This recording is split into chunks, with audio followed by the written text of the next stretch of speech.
Baik, boleh Datuk berikan satu contoh lah ataupun teladan sempena dengan kepada Nabi Muhammad SAW yang memerdekakan seorang hamba pada zaman baginda tu. Jadi mungkin Datuk boleh kupas tentang kemerdekaan. Okey.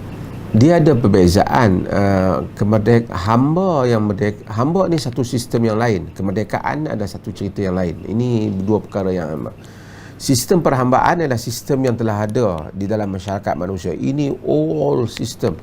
Ini benda yang ancient system, benda yang sistem kuno yang ada di kalangan masyarakat manusia.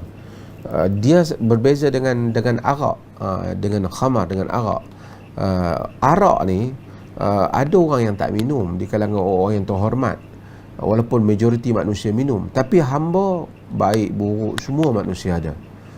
Sebab itu kita tengok hamba ada kaitan dengan lain. Saya tak tahu apa maksud soalan, tapi saya nak sebut hamba dia ada sistem kaitan dengan lain. Hamba ada kaitan dengan ekonomi dahulu. Sebab tu semua orang Arab, bukan orang Arab, orang Parsi, orang Rom, mereka hidup dengan ada sistem hamba. Hamba lah yang bekerja di ladang-ladang mereka.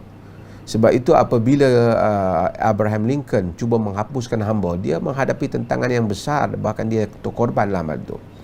William Wilberforce di UK, di England, berapa kali cuba di Parliament England, di House of Lords, untuk buang sistem slavery di UK, sehingga akhir hayatnya baru dia berjaya, kerana orang menganggap dia khianat kepada kerajaan. Dia kenapa? Hamba bekerja di ladang, membangunkan ekonomi dan seumpamanya. Hamba ni sedih kerana dia datang, dia dijadikan hamba, dan dia tak ada gaji, dia hanya dapat makan begitu ya, untuk membolehkan dia kerja pula. Tapi apabila Islam datang, Islam menghapuskan hamba itu dengan cara berperingkat. Kerana kalau dihapuskan sekaligus, dia akan collapse semua sistem.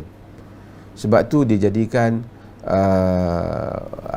kalau orang tu buat kesalahan persetubuhan pada bulan Ramadan, maka dibebaskan hamba, dapat pahala bebaskan hamba, tentang berbagai-bagai hal yang dijadikan untuk membebaskan hamba dalam agama.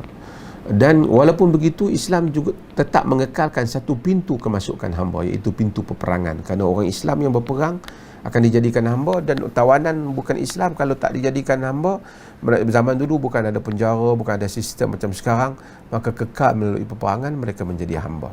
Ini cerita lain.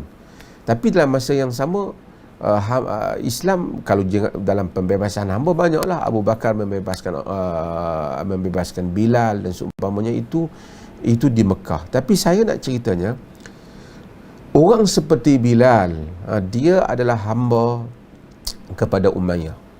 Hamba yang mana diseksa, dipukul.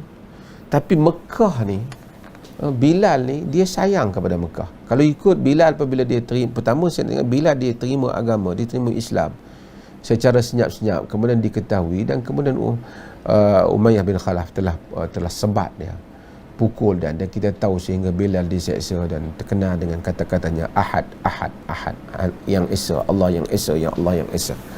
Bilal apabila dia diseksa, dia tidak berganjak, walaupun tubuhnya itu secara sistemnya dimiliki oleh tuan dia, tetapi jiwanya kekal merdeka menerima agama. Ini hebat. Sebab tu manusia ini kadang-kadang dia dikongkong oleh satu kuasa di dalam satu sistem yang dia tak boleh keluar, tetapi kemerdekaan jiwa tidak ada siapa yang dapat menghalang. Ia adalah milik Allah Subhanahu wa taala. Jika hamba itu taat kepada Allah, dia jiwanya tetap merdeka. Bilal dia diseksa tetapi jiwanya merdeka. Dia menerima agama Nabi kita Muhammad sallallahu alaihi wasallam, menjadi orang muslim yang beriman kepada Nabi sallallahu alaihi wasallam, sehingga akhirnya dia diseksa, kemudian Abu Bakar telah memerdeka Bilal. Sayyiduna wa ataqau Sayyiduna Bilal itu penghulu kami, dimerdekakan oleh penghulu kami, iaitu Abu Bakar Siddiq. Abu Bakar telah memerdekakan Bilal. Tapi saya nak ceritanya, Bilal ini kalau kita tengok dahsyat dia hidup dia, padahal dia bukan jadi hamba di Mekah. Kemudian dia berhijrah bersama dengan Nabi sallallahu alaihi wasallam. Dia pernah mengalami zaman dia diseksa di Mekah. Tapi apabila dia berhijrah kepada dengan Nabi sallallahu alaihi wasallam, meninggalkan Mekah yang merupakan tanah air Nabi sallallahu alaihi wasallam, Bilal ni dia rindu kepada Mekah sehingga demam dia. Sehingga dia dia bercita-cita kalau dapat satu hari pun dapat tidur di wadi Mekah. Sebab hingga Nabi SAW doa, Nabi tengok sahabat-sahabat ni berhijrah, tengok, padahal ini maksud patriotism, cinta kepada negara itu tidaklah menyebabkan sehingga manusia menggadaikan prinsipnya. Orang Nabi sayang kepada Mekah. Nabi kata, ma atyabaki min baladin wa ahabbaki ilayya walaula anna qaumi akhrajuni minki ma sakantu ghairaki.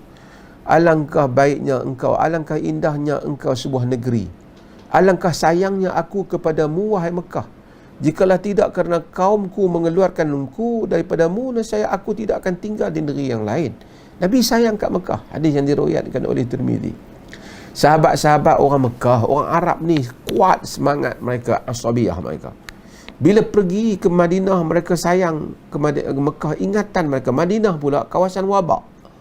Banyak wabak di Madinah ni.